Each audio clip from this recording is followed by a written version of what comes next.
Buenas tardes, señoras, señores, socios y amigos todos en general. Hoy tenemos un evento un poco particular por el título, porque el Jardín Alquímico de las Delicias.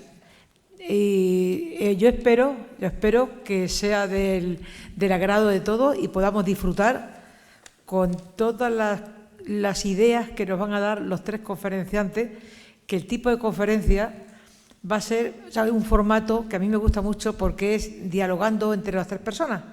Unos se preguntan a otros y así resulta más entretenido, más ameno y más agradable.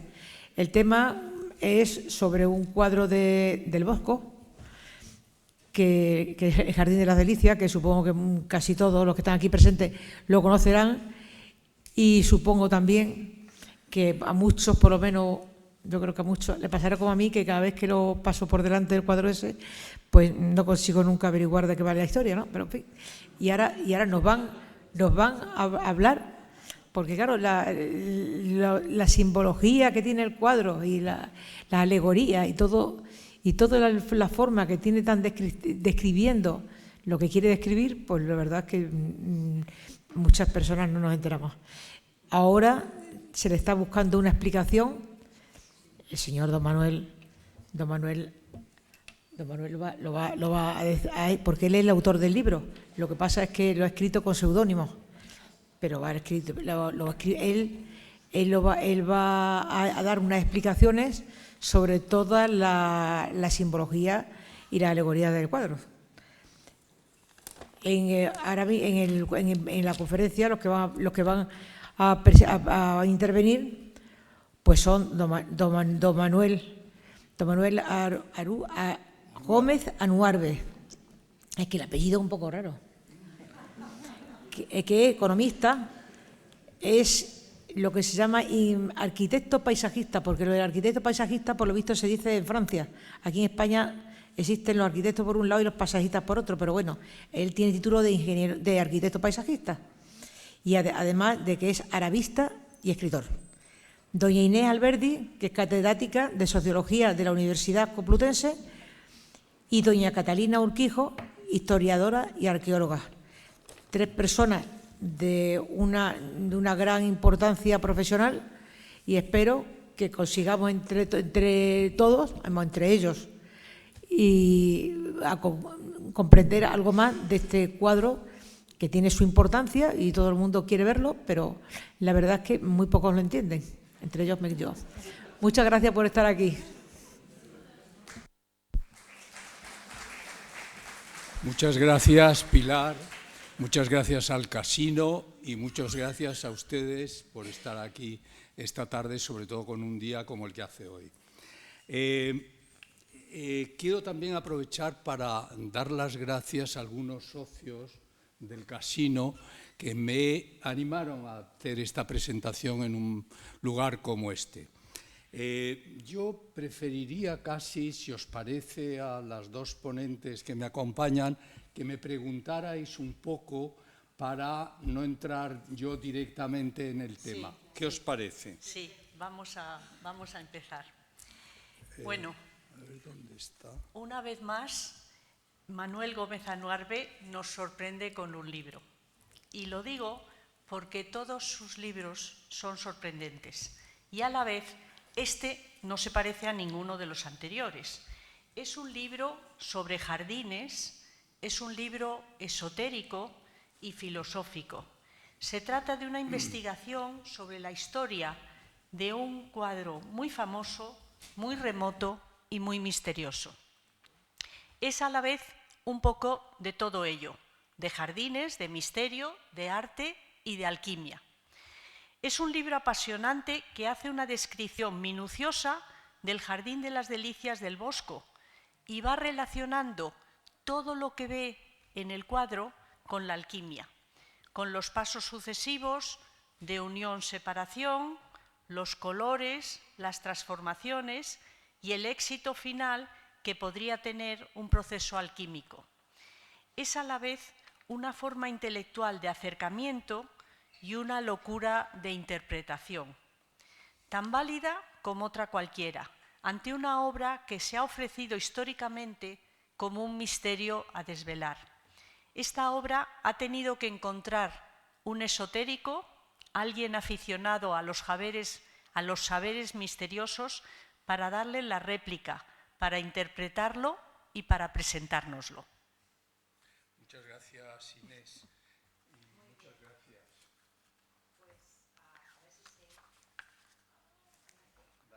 Ya está, perdonad. Yo no sé si mucha gente de las que estamos aquí habéis tenido la oportunidad de leer el libro, pero yo creo que después de sencillamente hojearlo, o incluso con el título tan atractivo que tiene y que a lo mejor os ha traído hasta aquí, mi primera pregunta, desde luego, Manuel, es ¿cómo se te ocurrió escribir este libro? Bueno, varias razones. La primera, que la alquimia siempre me fascinó desde muy joven. Todos esos grabados tan extraños, tan enigmáticos. Y pasado el tiempo, yo que soy paisajista, pues se me ocurrió hacer un jardín basado en la alquimia. Entonces, comprendo, o creo comprender, la dificultad que tuvo el Bosco a la hora de pintar este cuadro, si es que realmente, y yo estoy convencido que es así, que está basado en la alquimia. Por otra parte, hace como unos 8 años asistí a una conferencia en que era una historiadora que hablaba de este cuadro, pero ni siquiera mencionó la alquimia, y ahí me di cuenta que realmente el cuadro está inspirado en la alquimia. Oye, ¿y por qué lo has escrito con un seudónimo? Bueno, también siempre escritores como Pessoa y tantos otros utilizan los seudónimos. En el caso de Pessoa utilizó hasta 70 seudónimos porque los llamaba heterónimos, pensando que era una manera de explicar sus diferentes facetas en los distintos libros. En este caso, Nadia Cid, que es el nombre que yo he elegido, me pareció muy apropiado porque ante este cuadro que nadie parece entender, Cid es del latín scire, que significa saber, nadie sabe, para añadir un poco de interés al libro. Muy bien. Y Manuel, ¿en qué te basas? ¿Por qué crees que el Bosco realmente se interesó tanto por la alquimia? Bueno, hay varios factores. El primero, que era pintor, hijo de pintores, hermano de pintores. Y los pintores tienen que encontrar los colores, eso es pura alquimia, como con el vino. En el caso de un pintor como el Bosco en el siglo XV, para lograr el vermellón tenía que partir del cinabrio. Y el cinabrio, uno de los componentes importantes, es uno de los que se utiliza en la alquimia junto con el azufre, el mercurio. Entonces, por un lado eso. Después estamos en el siglo XV, donde en el momento en que la alquimia es un tema fundamental. Si él conocía los principios, yo diría, para utilizarlos en la pintura, tenía que conocer también los principios teóricos. No hay que olvidar que él pertenecía a una cofradía, la cofradía de Nuestra Señora, que tenían almuerzos muy a menudo con la aristocracia y con el clero, que era la gente en esa época, la gente culta. Y esa gente culta sí sabía de alquimia. Entonces, lo que no sabemos, porque no hay documentación, es si fue un encargo o si se le ocurrió a él. Eso no sabemos. Muy bien. A la vez parece que el Bosco era una persona muy religiosa y la alquimia había sido prohibida por la Iglesia. Es curioso que, por una parte, nadie en su época habla de alquimia en relación con este cuadro. Solamente a partir del siglo XX algunos autores han relacionado la alquimia con este cuadro. ¿Qué piensas de esto?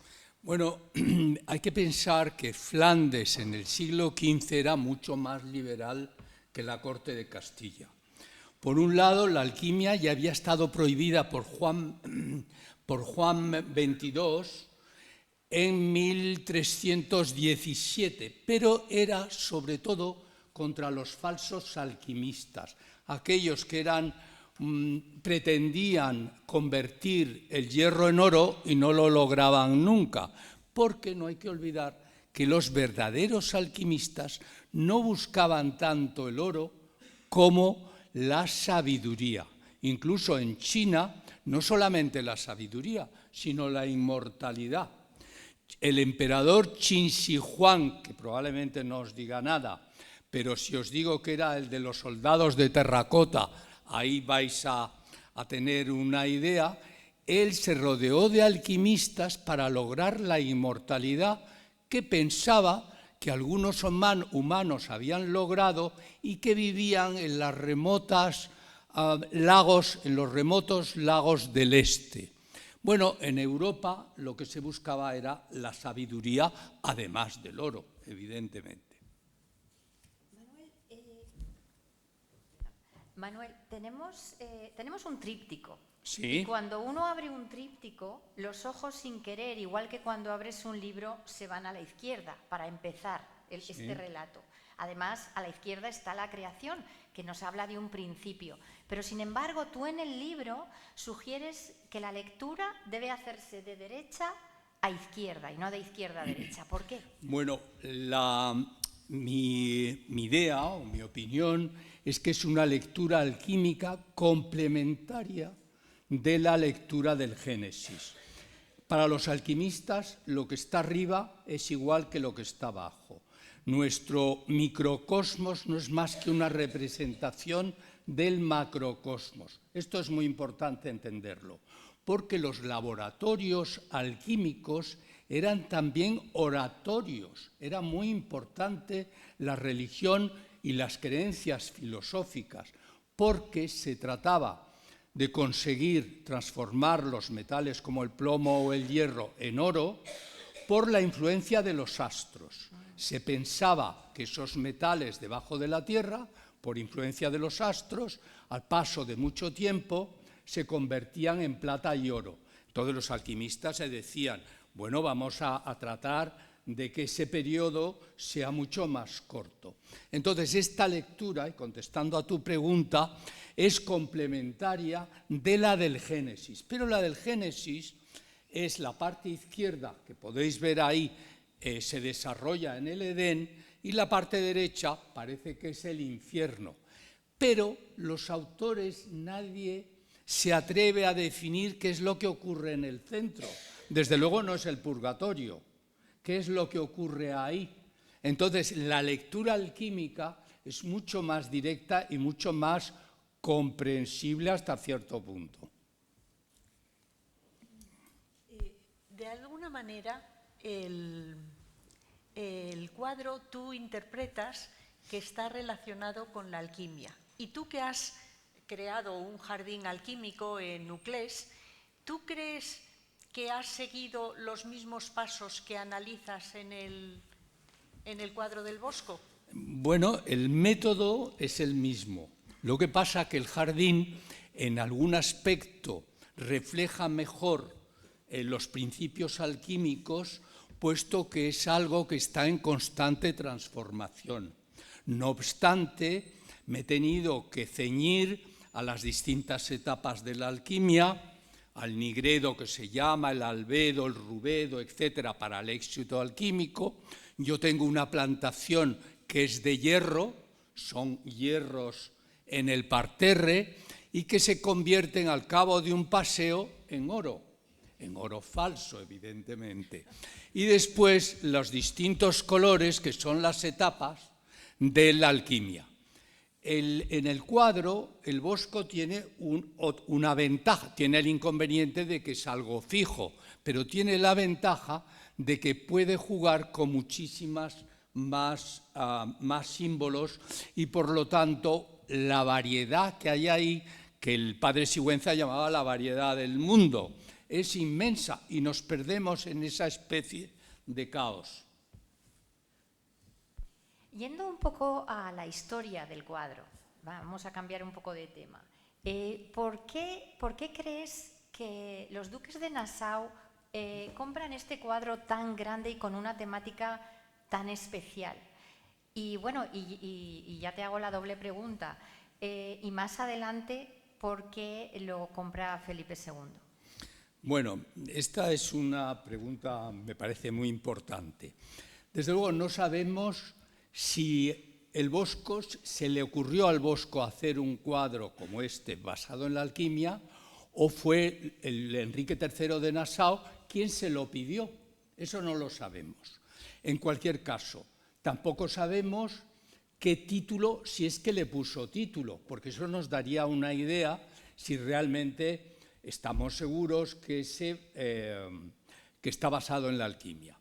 Lo que sí sabemos es que es un cuadro muy grande, es un tríptico que mide 3,89, es decir, casi 4 metros por 2,20, que no cabe en cualquier sitio. Después, todos estos desnudos no es como para una iglesia, a pesar de que aquí no parece que haya erotismo. Entonces tenía que ser para un palacio. Entonces imaginaos, siglo XV, Flandes, 5 de la tarde, ya de noche, los duques de Nassau en su salón con sus invitados. ¿Qué mejor tema de conversación que este cuadro? Suponiendo que sus invitados y ellos saben de alquimia, que era un tema muy intelectual de la época.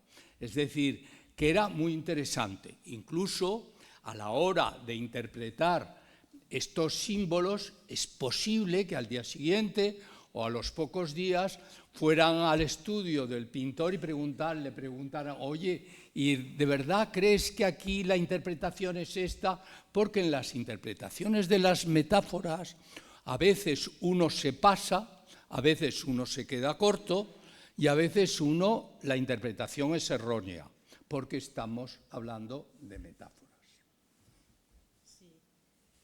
Ahora estamos viendo el cuadro abierto, pero es una unidad que se puede cerrar y entonces plantea una situación distinta. En tu libro hablas de esto. ¿Qué significa este cuadro abierto y este cuadro en tríptico? Bueno, esto es un tríptico, como he dicho, de grandes dimensiones. Los alquimistas llamaban a su obra opus magnum, la gran obra física y la gran obra simbólica. De ahí que yo pienso que el Bosco no por casualidad hiciera o pintara este lienzo, esta tabla tan grande. Por un lado esto, pero por otro, además, este tríptico se cierra, se convierte en algo dual y crea una unidad. Para los alquimistas, la finalidad fundamental es lograr la unidad de los opuestos, que es lo que vemos en todo el cuadro. Es decir, aquí tenemos el tríptico que se ha cerrado, que forma una dualidad convertida en una unidad. ¿Y qué vemos con el cuadro cerrado? En la parte superior está Dios Padre, que es el que crea el mundo, según la tradición judía, según la Biblia. Pero, si os fijáis, este personaje parece un mago, va vestido de negro, está con un libro blanco, los dos colores, el albedo y el nigredo de la alquimia. Y después, esto no se aprecia aquí porque hay que ir a 10 centímetros, lleva una corona de oro, es decir, es un rey. Y el rey en la alquimia es el símbolo del sol, el éxito alquímico. El oro, y es conseguir la unidad de los opuestos. Esto es interesante desde el punto de vista tradicional, pero es que además lo que vemos aquí es un globo terráqueo que al mismo tiempo es un aparato, por llamarlo así, un matraz donde se realizan los experimentos con el líquido alquímico en el interior, donde se va a llevar a cabo la transformación. Y si os fijáis, hay dos rayos juntos y uno solo, la idea de la dualidad y de la unidad. Esa es la interpretación alquímica. Sí, podemos pasar allá. Podemos a explicar pasar, el cuadro. si quieres, al cuadro y la lectura de derecha a izquierda, y esta parte de la derecha, que es lo que se suele llamar el infierno en la interpretación tradicional que se ha hecho. Pero, si os fijáis, antes de esto, la parte de arriba para los alquimistas, lo que cuenta, lo más importante, no es a los verdaderos alquimistas, no tanto la transformación del hierro en oro, sino la transformación de las personas, del propio alquimista con su paciencia día y noche, conservando el fuego a la misma temperatura, rezando. Es decir, es la primera fase de la alquimia que se llama la cremación. ¿Y a quién se lleva a cabo la cremación? A las personas, para la transformación. En la alquimia hay 7 etapas que además van acompañadas de 4 colores. El primero es el nigredo. Esta es la fase del nigredo. Es la primera fase alquimia. Ya que estamos en el nigredo, ya en la parte derecha del cuadro, ¿por qué no vamos a algunos de los elementos que llaman tanto la atención? Por ejemplo, esas orejas que parecen unidas, esas orejas enormes a las que parece que está dividiendo o cortando un gran cuchillo. ¿Qué significa eso? Pues mira, estamos con el tema de la dualidad para convertirla en unidad. Tenemos un cuchillo que separa 2 cosas, que no logra la unidad. Pero al mismo tiempo, si os fijáis, hay una flecha que une las 2 orejas. Es decir, nos está hablando desde un punto de vista simbólico de la unidad y de la dualidad. Pero es que además hay un detalle muy curioso. Este cuchillo lleva una marca, y esa marca es la mitad del símbolo alquímico del mercurio. El símbolo alquímico del mercurio es un círculo, que es el sol, medio círculo encima, que es la luna, y una cruz debajo, que es la unión. Pues bien, en este, no se aprecia aquí, pero hay que verlo muy de cerca, es justamente la mitad, nada más se ve el círculo y el medio círculo. Hay otra cosa, que aparecen unos cuantos instrumentos musicales. ¿Cuál puede ser la interpretación? Esto es muy complejo. Para los alquimistas era muy importante la armonía del universo, porque lo que está arriba, lo que está abajo en el microcosmos, debe representar esa armonía universal. Si os fijáis, hay un perro que parece que va vestido con como de novia, como que va a unirse a algo. Es muy extraño. Y lleva un lazo que lleva unos nudos. En mi opinión, esos nudos hacen referencia al azufre. El azufre es, es algo fijo, contrariamente a lo volátil que es el mercurio. Y los alquimistas tratan de unir el azufre con el mercurio, lo volátil con lo fijo. Si os fijáis, hay un personaje que le señalan porque tiene aquí una composición musical. Y esa composición musical es binaria, de nuevo, porque se ha interpretado, parece que suena muy mal. Es decir, que estos intereses de la unión no funcionan. Tenemos también un laúd, el color del laúd. Perdóname, es que como tenemos tantísimos personajes, yo creo que si mueves el ratón encima de lo que... Porque Aquí. lo vemos. Fenomenal. Ahí. Es que yo me pierdo. Muchas gracias. Pues mira, tenemos un laúd con los 2 colores del éxito alquímico, que es el amarillo, que es el oro, pero el verde es el fracaso. Y si os fijáis, está Cristo crucificado en la parte sobre el laúd, y debajo hay un escarabajo y un gusano en forma de corona. Hace referencia a la putrefacción, que es una de las etapas de la alquimia. Después de la cremación viene la putrefacción. Y al lado, que además El otro, la lira, el otro instrumento musical forma parte, una unidad con el primero. Y vemos a Jesucristo que ya está elevándose, es la etapa de la disolución en alquimia. Es la unidad y la variedad, o de la dualidad, en dos instrumentos que están unidos. Se llama Fonsa, me parece, sí, este otro. Sí, no. Espera a ver dónde lo tengo por aquí. Es un instrumento, este otro instrumento musical, donde vemos un huevo encima de esos dos personajes que hacen de dualidad. El huevo alquímico es otro de los elementos fundamentales en alquimia. ¿Por qué?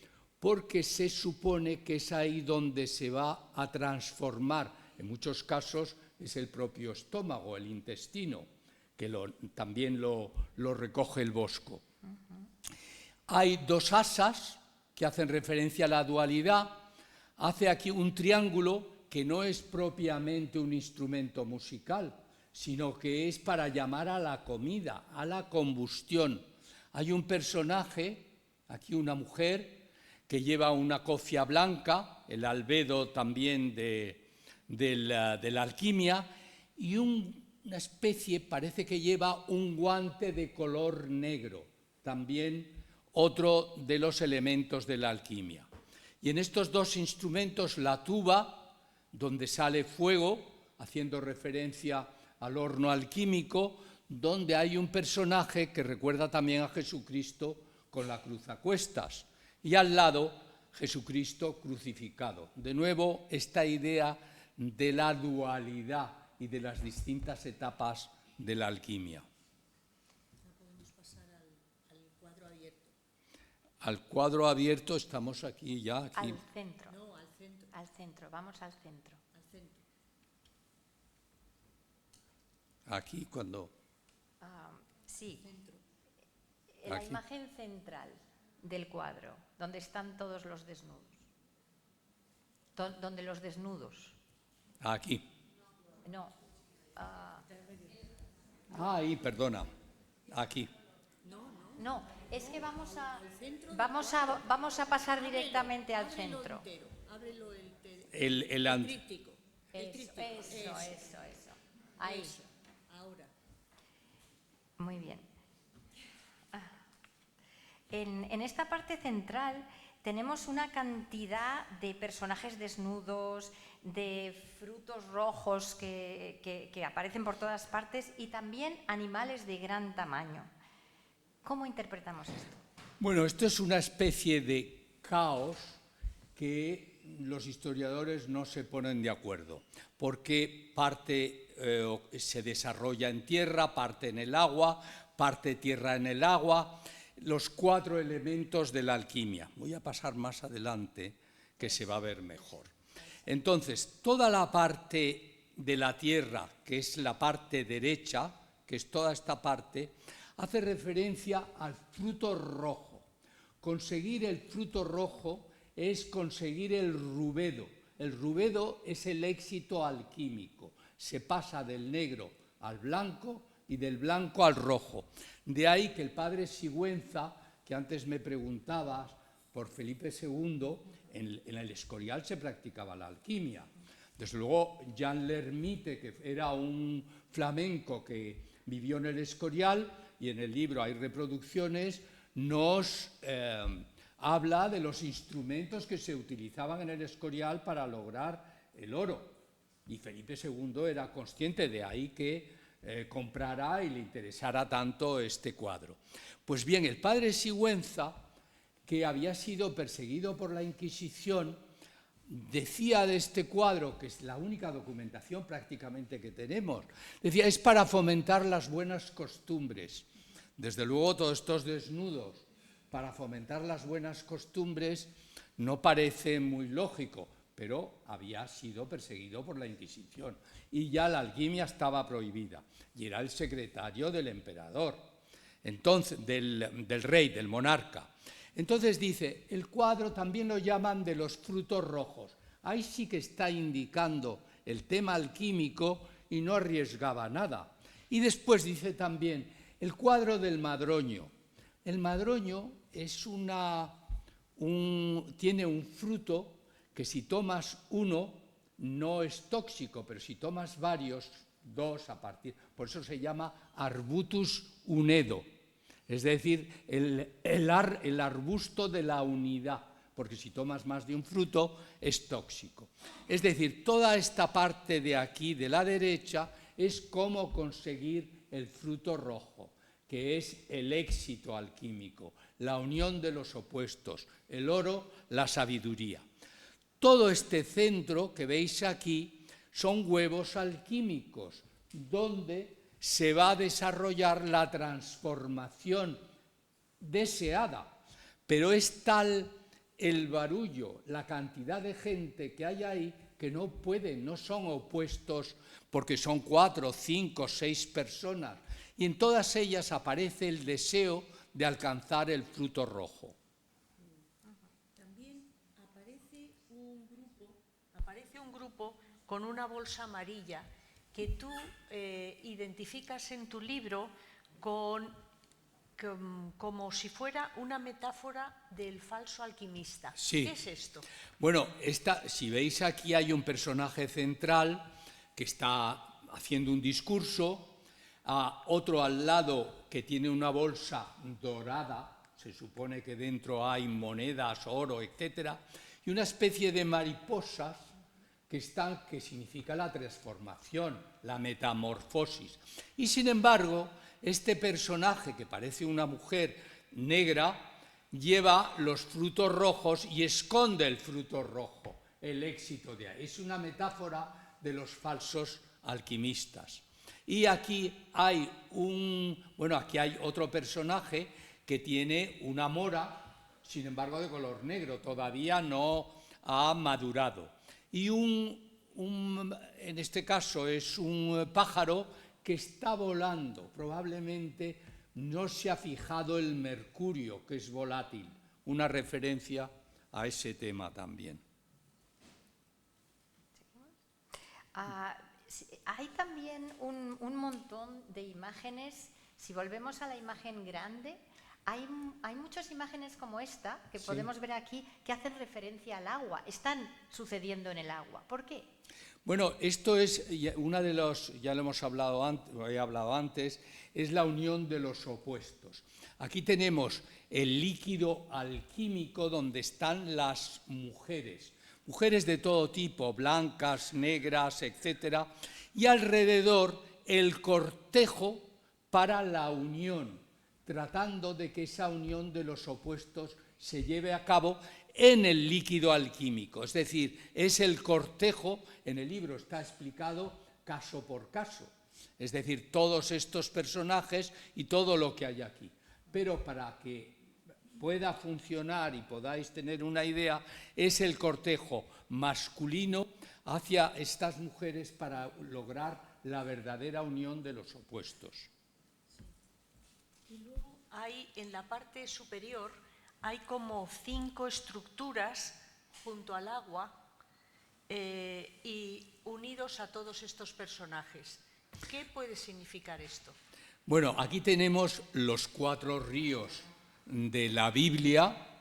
Uno de ellos, el Pisón, según dice la Biblia, pasa por tierras ricas en oro. Yo no sé si eso el Bosco lo sabía o se fijó en ello. En cualquier caso, estas 4, no la central, estructuras hacen referencia, primero, a las 4 elementos de la naturaleza que, según los alquimistas, todo ser viviente compartía: la tierra, el agua, el fuego y el aire.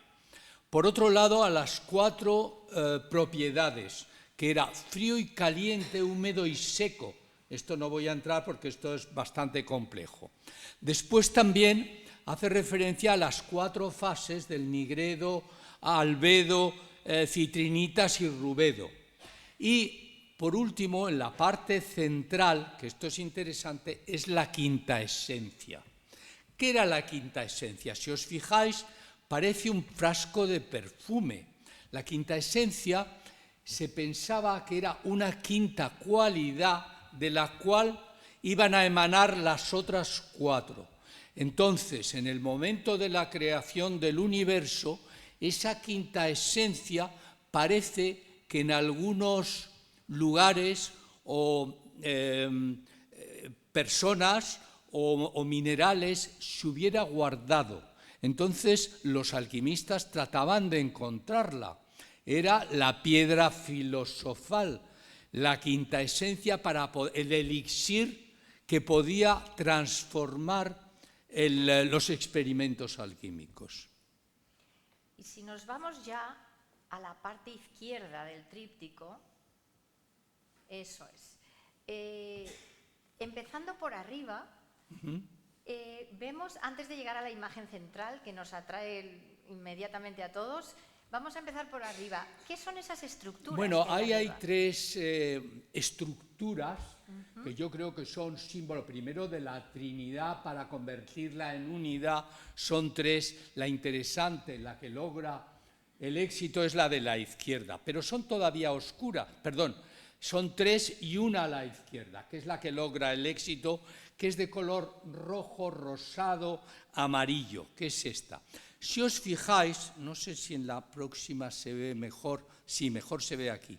Hay una serie de pájaros que son de color negro, que entran en la estructura, esto hace referencia al azufre y a la fijación del mercurio, que entran, salen volando, vuelven a esta otra estructura, que es dual, y ya cuando salen son de color blanco y rojo. El éxito alquímico en el atanor, que es el horno alquímico.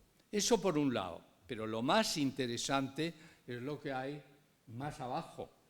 Este fuente de la vida de color rosado-rojo, que es el rubedo, que descansa sobre una especie de piedras, tierra de color oscuro, el nigredo, y donde hay, no sé si podéis fijaros, algún matraz de los que se utilizan en los laboratorios. Aquí hay uno. Es decir, y después colores, alguno rojo, alguno blanco, y en el interior aparece un búho. El búho es el que por la noche no descansa, está vigilando lo mismo que el alquimista. Aquí parece que en este lago, los animales que están ahí beben de este agua alquímica que les va a poder transformar. Me vais a permitir, por la parte izquierda están estos animales ya transformados, y lo más interesante, en mi opinión, son estos de aquí. Estos están en proceso de transformación, entran como a una gruta y se transforman en la cabeza de un personaje que tanto fascinó a Dalí, porque es como una cabeza surrealista construida a base de animales. Es decir, la transformación del ser humano ya se ha llevado a cabo y ya ha conseguido la sabiduría. ¿Por qué? Porque sobre su cabeza nace una palmera. En la Biblia se habla primero del árbol del conocimiento y del árbol del bien y del mal, pero no está claro si son 2 árboles o es el mismo árbol. Desde luego, aquí tampoco, y lo ha tomado yo creo que el Bosco de una forma muy inteligente. Aquí aparece la palmera. La mayor parte de las palmeras son hermafroditas, muy interesante para lograr la unión de los opuestos, el hermafrodito de los alquimistas. Y en la base vemos que hay una planta que es un cerezo silvestre cuyos frutos son de color rojo. Pero tenemos esta palmera y después este otro árbol, que es el árbol del bien y del mal. Pero curioso este árbol, que sea el drago. ¿Cómo supo un flamenco alguien de Flandes, siglo XV, sobre este árbol, Dracaena drago, probablemente en algún libro, en algún grabado. Entonces, si os fijáis, del tronco, de cada tronco salen otros dos, la idea de la unidad y de la dualidad. Pero por el tronco hay lo que parece una zarzamora, parece que son dos plantas. Una es una zarzamora, con lo cual tiene frutos negros y rojos, pero lo más interesante, en mi opinión, lo que le interesó fue el nombre, Drago. Drago es dragón, el que custodia las Hespérides, los frutos rojos. Eso es lo que yo pienso que le interesó al Bosco, era el nombre. Y si os fijáis también, aquí, el caduceo de Hermes, la forma que tiene esta planta trepadora, Hermes Trismegisto, el creador de la alquimia en Europa, viniendo desde Egipto. Y ahora llegamos a los personajes finales, que son Adán y Eva, se supone que en el paraíso, pero con Jesucristo. Sí, eso es lo más sorprendente. Estamos en el Edén. Habréis visto muchas veces representaciones del Edén, siempre es Adán y Eva, un árbol, la manzana, la serpiente, etc. Pero aquí está Jesucristo. Jesucristo se supone, según la historia, nace en época de los romanos. Entonces estamos aquí, tendría que ser o Dios Padre o el Espíritu Santo. Pero es Jesucristo. Y Jesucristo, este Jesucristo, va vestido con una túnica de color blanco y rojo, los dos colores de la alquimia, el éxito alquímico. Y además su piel es un poco rojiza y su barba oscura, la primera de las fases alquímicas. Pero hay algo más, es este broche dorado, el oro, que además tiene una cerradura, tiene forma de cerradura. ¿Qué es la cerradura? Es el secreto. Él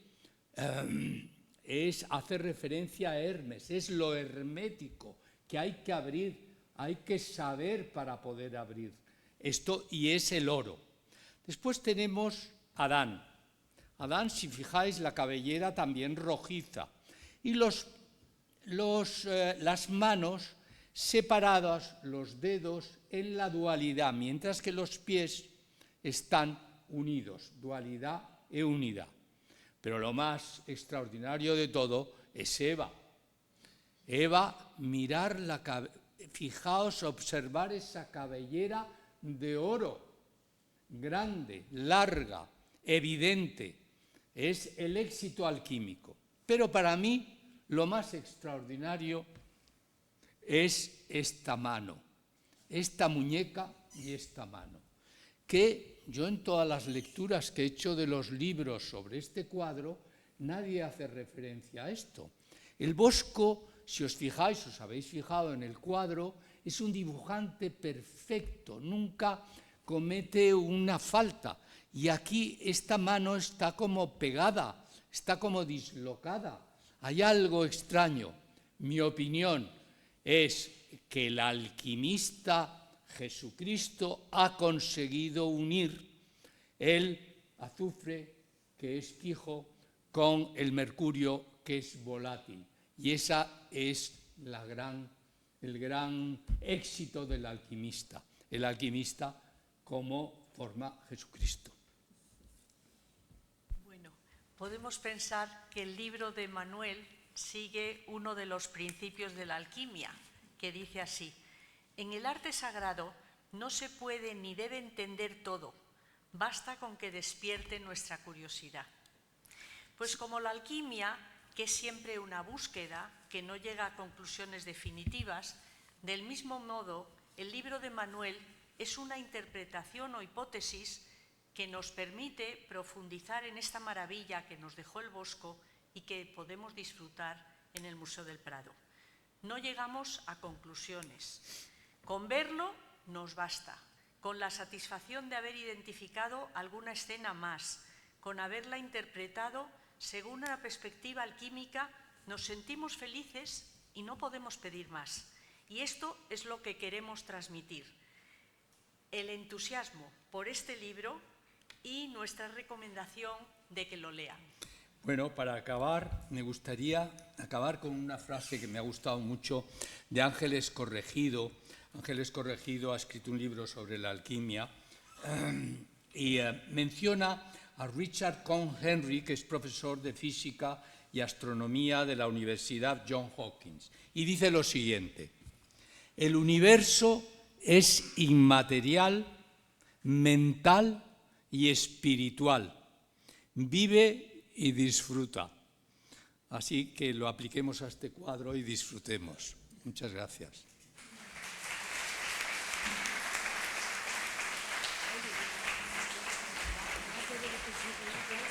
Sí, si quieres, alguien puede...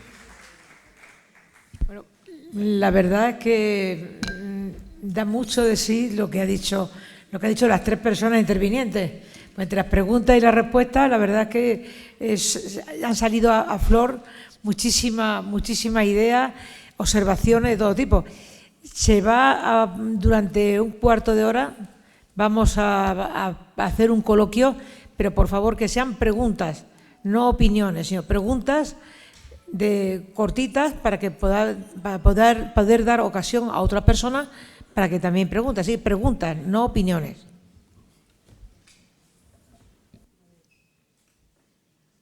¿Quién se anima a preguntar alguna cosa?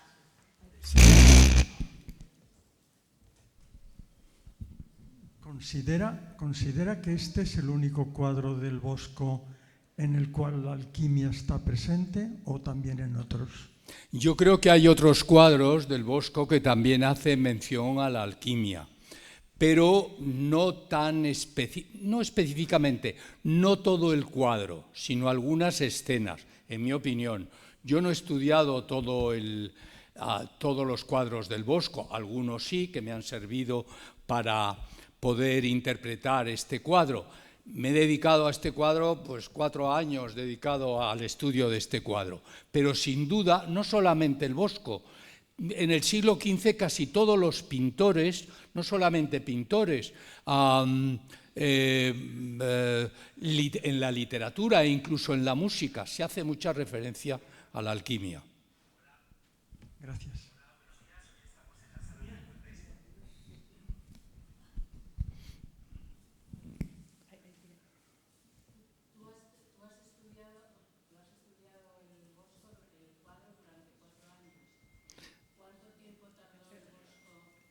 En hacer el cuadro, pues no podría contestarte. Yo creo que mucho tiempo, sin duda, y tampoco sabemos el año en que lo pintó. Los especialistas del Prado no se ponen de acuerdo, parece que fue ya en los últimos años de su vida, pero sin duda un cuadro como este le llevaría bastante tiempo. Yo puedo hablar de mi experiencia en el jardín, y el jardín me ha llevado mucho tiempo, primero pensar cómo los principios alquímicos, es decir, la dualidad y la unidad, las fases alquímicas, los colores, todos esos elementos, cómo se traducen en metáforas en mi jardín, y eso lleva mucho tiempo. Y en este caso yo creo que sin duda le llevó mucho tiempo, pero no sabemos. Sí, pero cuentan que el Bosco vivió toda su vida en la misma población, en una población comercial de Flandes que era muy activa, y vivió toda su vida en una casa que daba a la plaza central del pueblo, donde se hacían los comercios, las ferias, es decir, que pudo pasar muchísimos años inspirándose para esa multiplicidad de escenas que representa en este cuadro, por supuesto, pero en otros cuadros como el bosque, el carro de heno y en algunos así. Bueno, como le ocurrió a Durero y tantos otros pintores. Yo creo que en el caso del Bosco hay que tener en cuenta que Flandes, el siglo XV, era muy distinto de Castilla. Había muchas sectas, los anabaptistas, estaban los adamitas. Era una sociedad mucho más liberal. En los primeros viajes que hizo Felipe II se quedó muy sorprendido la diferencia que había entre Flandes y Castilla. Y él, no solamente por su padre, él estaba casado con una mujer muy rica de la sociedad de Hertogenbosch, y entonces tenían en esa cofradía de Nuestra Señora, tenían almuerzos muy a menudo, donde se hablaba de todo.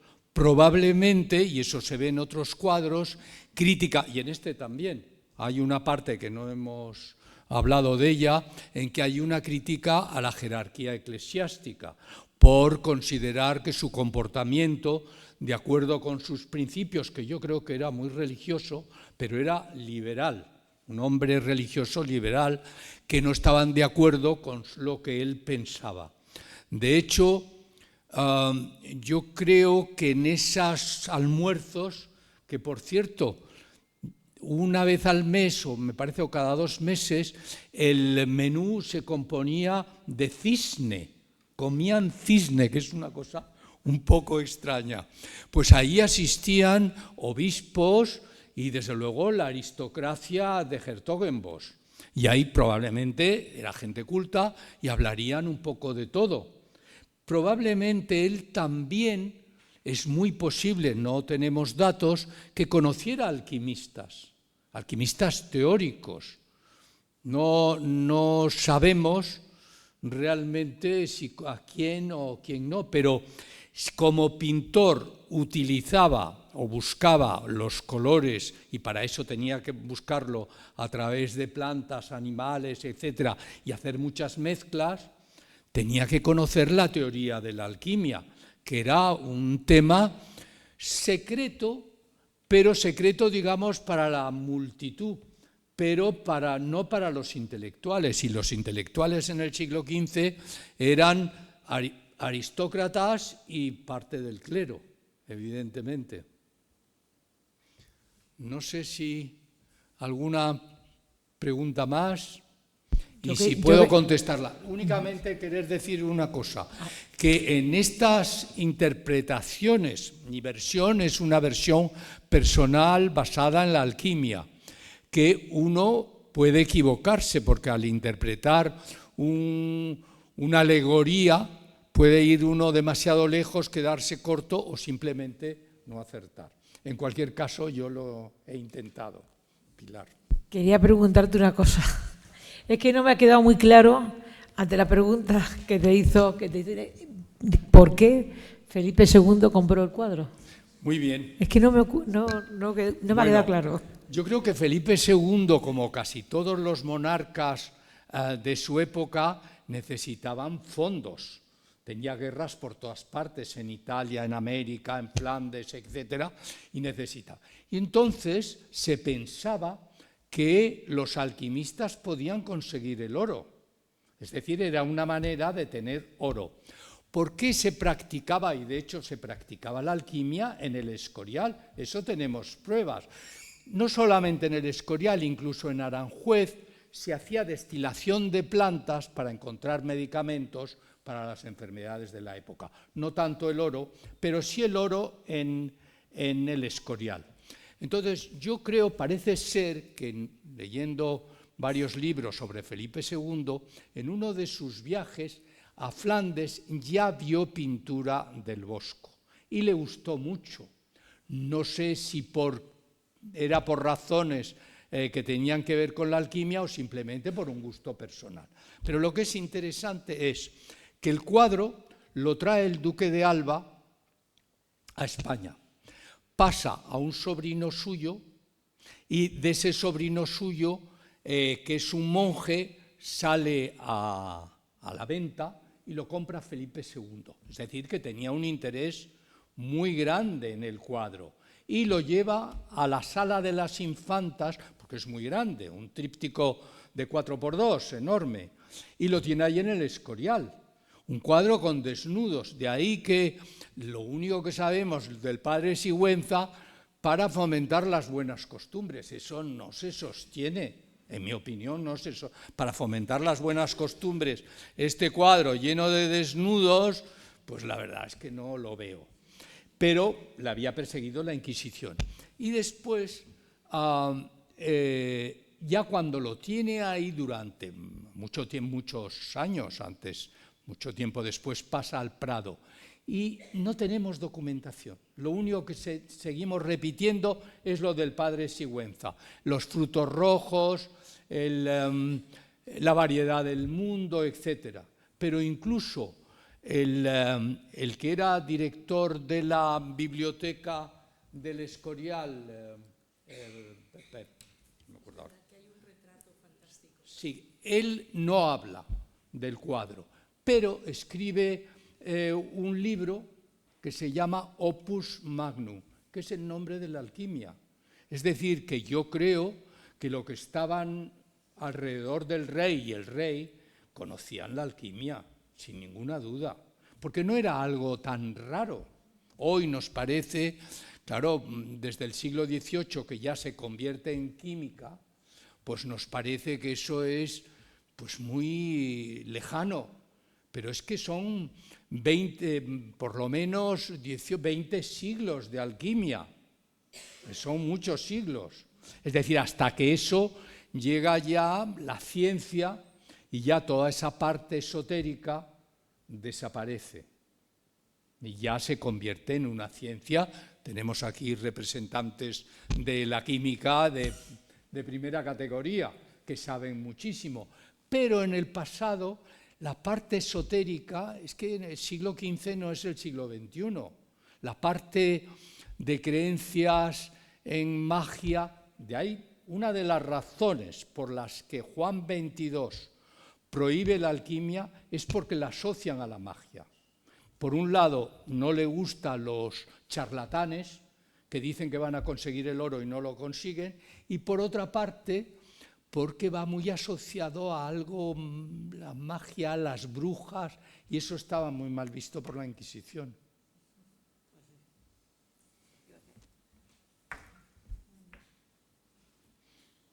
¿Nadie más quiere preguntar algo, una cosa?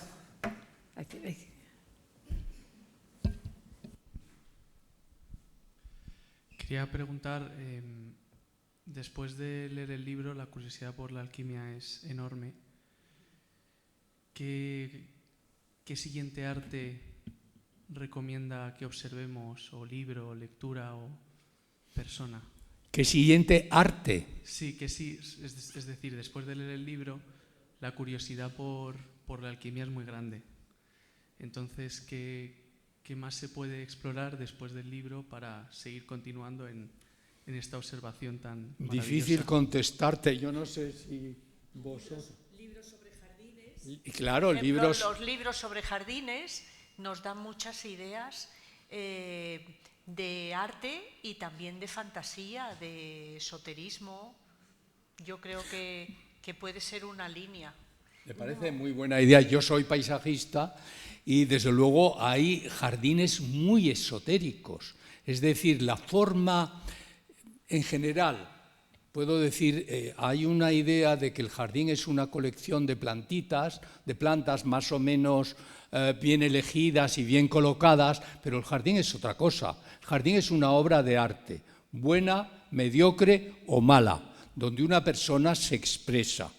Entonces, en esa expresión hay muchas posibilidades que da el jardín y que no dan otras artes, ni la pintura ni la literatura, porque es un arte vivo, donde el jardinero o el paisajista forma parte del jardín. Tú mismo, si vas a un jardín, eres también el jardín, lo mismo que un pájaro, que un pez o que una planta. Es distinto a todas las demás artes y es una conjunción de todas las artes. Por eso en el jardín la gente dice, ¡uy, qué jardín tan bonito y tan agradable!, etc. Hay jardines terribles, horrorosos, que dan miedo, porque el autor ha querido transmitir eso. No es... yo os puedo hablar del mío. El mío por la noche me da miedo a mí. No sé si eso contesta a tu pregunta.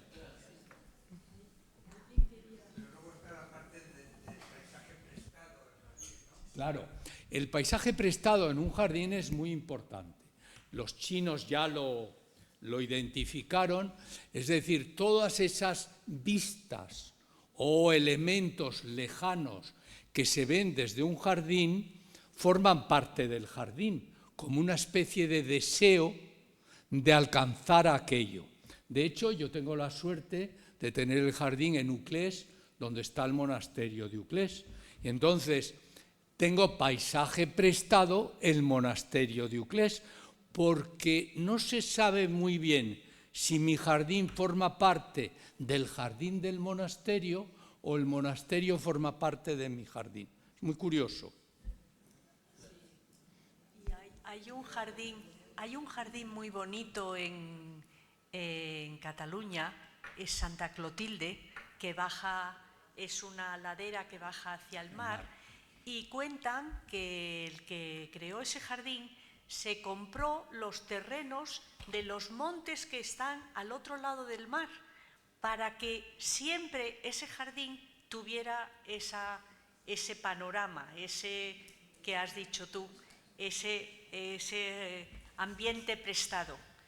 Y es de una belleza enorme, que no se pueda destruir ese panorama inicial, porque forma parte también Pero fíjate, de Santa Clotilde.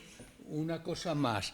El emperador Qin Shi Huang, que le encantaba la alquimia para conseguir la inmortalidad, crea en sus jardines una idea que él consideraba que era donde vivían los seres inmortales a base de pedruscos, agua, etcétera, un paisaje inventado pensando en el lugar donde vivían esos seres inmortales. Eso todavía es más curioso. Ya ni siquiera es paisaje prestado, es paisaje inventado de algo que yo deseo, que es la inmortalidad, y me imagino el paisaje donde viven los inmortales.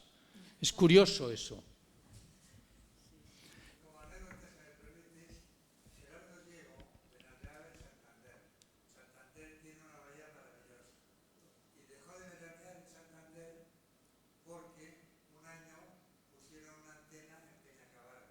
Ajá.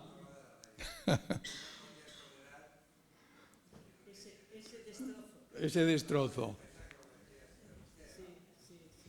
Yo le comprendo, ¿eh? Yo le comprendo.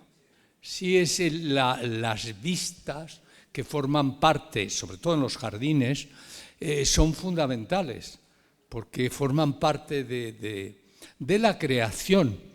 Decía Leandro Silva, no sé si os suena, Leandro Silva fue un gran paisajista uruguayo que creó realmente el paisajismo en España y tiene un jardín en Segovia muy importante, y decía, él se hizo el jardín, compró un huerto que era como un laberinto y tenía el alcázar. Y cuando yo compré en Uclés para hacerme este jardín, dice, vas a tener el mismo problema que yo con el monasterio, porque lo difícil es tapar las vistas. Esa vista del alcázar, cuando tú te paseas por el jardín, no ves el jardín, no ves más que el alcázar. Y a ti te va a pasar lo mismo con el monasterio. Entonces, ¿qué hay que hacer? Que esa vista tan importante, prestada, aparezca y desaparezca, pero que haya un lugar excepcional donde de pronto aparezca esa vista y que tenga un impacto muy fuerte.